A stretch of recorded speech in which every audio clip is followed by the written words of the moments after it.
দেখুন সীমান্তে তো লাগাতার পাকুশকানি চলছে, আর এবার সাইবারেও পাকুশকানি। ময়দানে না পেরে সাইবার হানার চেষ্টা, ভারতে সাইবার হানার চেষ্টা পাকিস্তানের। ভারতীয় সেনার একাধিক ওয়েবসাইট হ্যাক করার চেষ্টা, পাক হ্যাকারদের মরিয়া চেষ্টা বারবার ব্যর্থ। সেনা আধিকারিক ও প্রতিরক্ষায় সাইবার হানার ব্যর্থ চেষ্টা। ভারতের সাইবার নিরাপত্তার সামনে অসহায় পাক হ্যাকাররা। পাক উস্কানির পর প্রতিরক্ষার সাইবার নিরাপত্তা আরো জোরদার।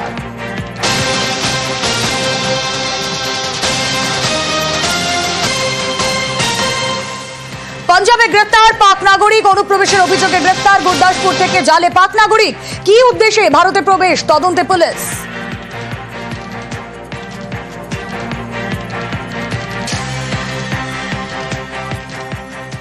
জঙ্গিদের খোঁজে যৌথ বাহিনী নাগারে অপারেশন। পুঞ্চের সুরানকোটের জঙ্গি হাইডআউটের হদিশ মিলেছে, এমনটাই খবর। সুরানকোটের হরিমারোটে জঙ্গি হাইডআউটের হদিশ। জঙ্গি ডেরা থেকে 5টি আইইডি বাজেয়াপ্ত করেছে ভারতীয় সেনা।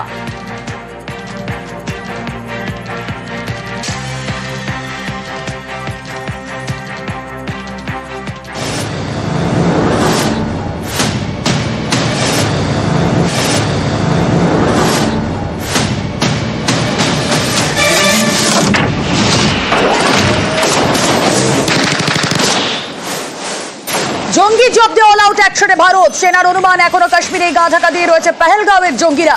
তাদের হাইডআউটের খোঁজে নাগারে অপারেশন। অনুমান পাইন জঙ্গলের ঘেরা রাস্তা দিয়ে চম্পট জঙ্গিদের। পেহেলগাঁও হানার পর নজরদারি এড়াতে জঙ্গলের পথে হাইডআউটের জঙ্গিরা। সম্ভাব্য 2টি জঙ্গি রুটে নজর সেনা।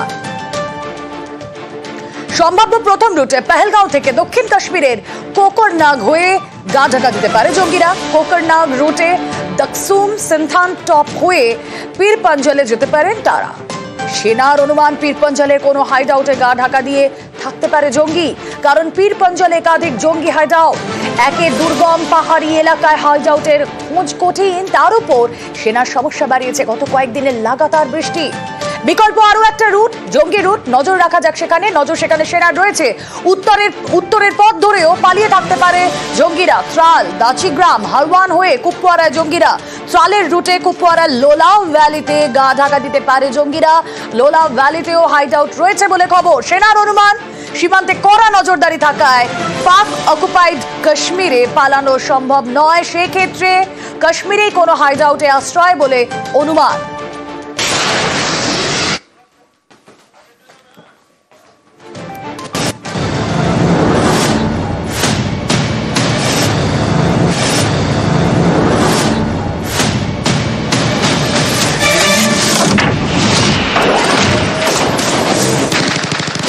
পেহেলগাঁওয়ের প্রতিশোধ অ্যাকশনে ভারত। জঘন্য জঙ্গি হানার বদলায় জলযুদ্ধের শান।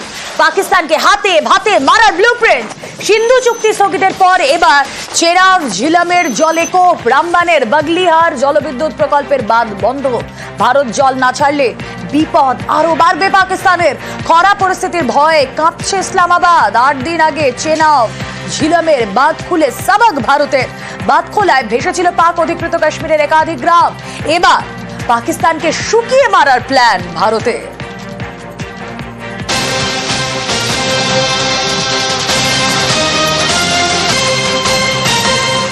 পাকিস্তানের কাঁপুনি বাড়ালো রাশিয়া। মোদীকে ফোন করে পাশে পুতিন। জঙ্গি দমনে ভারতের পক্ষে রাশিয়া। পেহেলগাঁও হামলার নিন্দা পুতিনের। জঙ্গিদের মদতদাতাদেরও কড়া বার্তা। সম্পর্ক আরো মজবুতের বার্তা পুতিনের। পাকিস্তানের আকাশ বয়কট, পাক এয়ার স্পেস বয়কট এয়ার ফ্রান্সের। পাকিস্তানের আকাশ ব্যবহার করবে না জার্মান সংস্থাও। ভারত পাক পরিস্থিতির কথা চিন্তা করে তাদের এই সিদ্ধান্ত। বলাই যায় আন্তর্জাতিক ক্ষেত্রেও কোণঠাসা পাকিস্তান।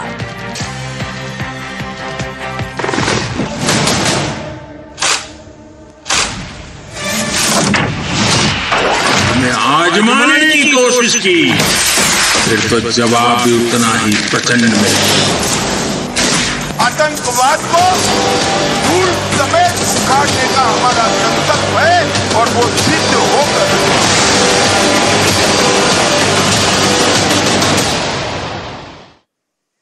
মুর্শিদাবাদে অশান্তি, মুর্শিদাবাদ সফরে মুখ্যমন্ত্রী মমতা বন্দ্যোপাধ্যায়। আর বহরমপুরে গিয়ে তার চড়া সুর। তিনি দাবি করলেন বহিরাগতরাই পরিকল্পনা করে অশান্তি করেছে, নিশানা করলেন বিজেপিকেও।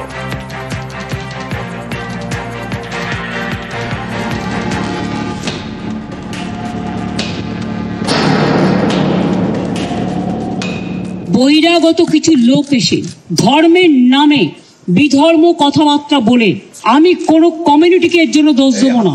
কয়েকজন ধর্মীয় নেতা সেজেছেন, পালে বাঘ না পড়লেও তারা বাঘ বাঘ করে চিৎকার করে রাজনৈতিক ফয়দা নেয় এবং তারাই কিন্তু দাঙ্গা ঘটিয়ে সবচেয়ে আগে পালিয়ে যায়। গৃহশত্রু মানে যারা জেলার শত্রু, বাংলার শত্রু, who are creating always communal tensions, selling the country instead of doing the communal violence. Please take care about the border. Please take care about India. Please save India from any disaster. Please give justice to the people who have lost their dear ones. Don't play dirty politics or nasty politics. I am the last person to tolerate. আমি বিজেপিকে এখনো মনে করি ওরা হচ্ছে সুপারস্তম। I have seen 10-12 Prime Minister. I worked with them. I'm not talking about Prime Minister, but who is now acting Prime Minister. Take care for border. When you are in the chair, you cannot divide the people. ওয়াকফ আইনে প্রতিবাদের নামে তাণ্ডব, লুট। গত মাসে এ নিয়ে উত্তেজনা ছড়ায় মুর্শিদাবাদের সুতি, শামশেরগঞ্জে। এখনো অনেক জায়গায় সেই তাণ্ডবের ক্ষত স্পষ্ট।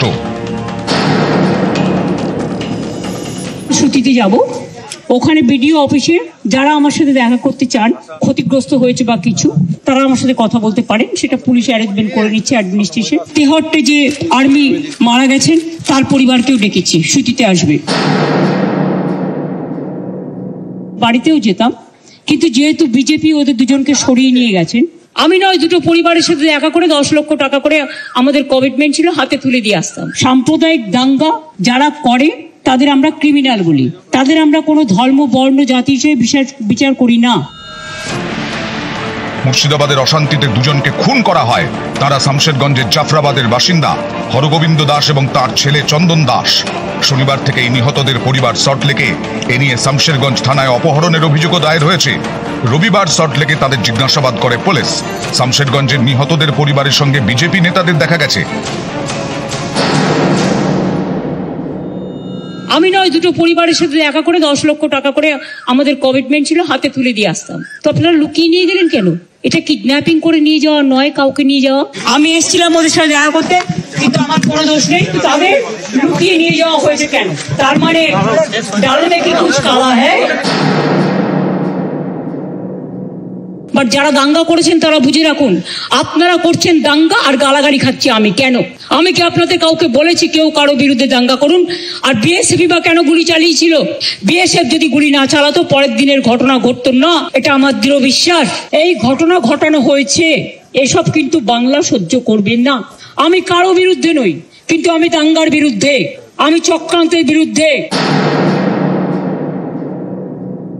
ঘটনা ঘটার পরের দিনই মানবাধিকার কমিশন চলে এলো। কই মণিপুরে তো যায়নি, 2 বছর ধরে গন্ডগোল হয়েছে। ইউপিতে তো যায়নি, রাজস্থানে তো যায়নি, উড়িষ্যায় তো যায়নি, দিল্লিতে দাঙ্গায় এত লোক মারা গেছে, একবারও তো যায়নি। যে একেবারে প্ল্যান করে এই ঘটনা ঘটানো হয়েছে। দুটো পার্টি মাত্র 2টো ওয়ার্ডে গন্ডগোল হয়েছে। সেটাও কারা করিয়েছেন প্ল্যান করে, কি করে করিয়েছেন, কিভাবে করিয়েছেন? আমি এই কটা দিন ধরে অনেক ক্রস চেক করেছি, রেকর্ডও করেছি। 2-3টে লোক আছে যারা এই গন্ডগোল পাকাচ্ছে। তারা নাকি বিরাট বিরাট ধর্ম নেতা, আর আর্থিক উৎস আমার মনে হয় বিজেপির নেতাদের জিজ্ঞেস করবেন, তারাই বলে দেবে। এর টোটাল সত্য তথ্য। আর কিছুটা আমার বাকি আছে, পেয়ে গেলে প্রেসের সামনে আসবে। 2-3টে লোক আছে যারা এই গন্ডগোল পাকাচ্ছে।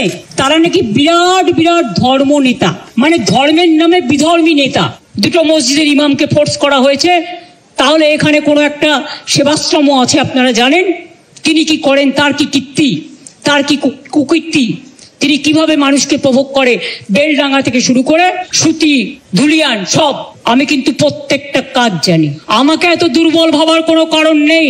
যখন ওয়াকআপ নিয়ে আন্দোলন হচ্ছিল 48 ঘন্টা লাইট নিভিয়ে রেখেছিলেন। উনি এটা করতে পারেন না, ইটস এ ক্রিমিনাল অফেন্স।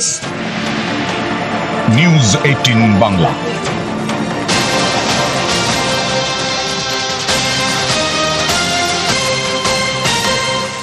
জাফরাবাদে বাবা ছেলে খুনে সিবিআই তদন্ত চেয়ে হাইকোর্টে মামলা। জাফরাবাদের নিহতদের পরিবারের নিরাপত্তার জন্য কেন্দ্রীয় বাহিনীর আবেদন।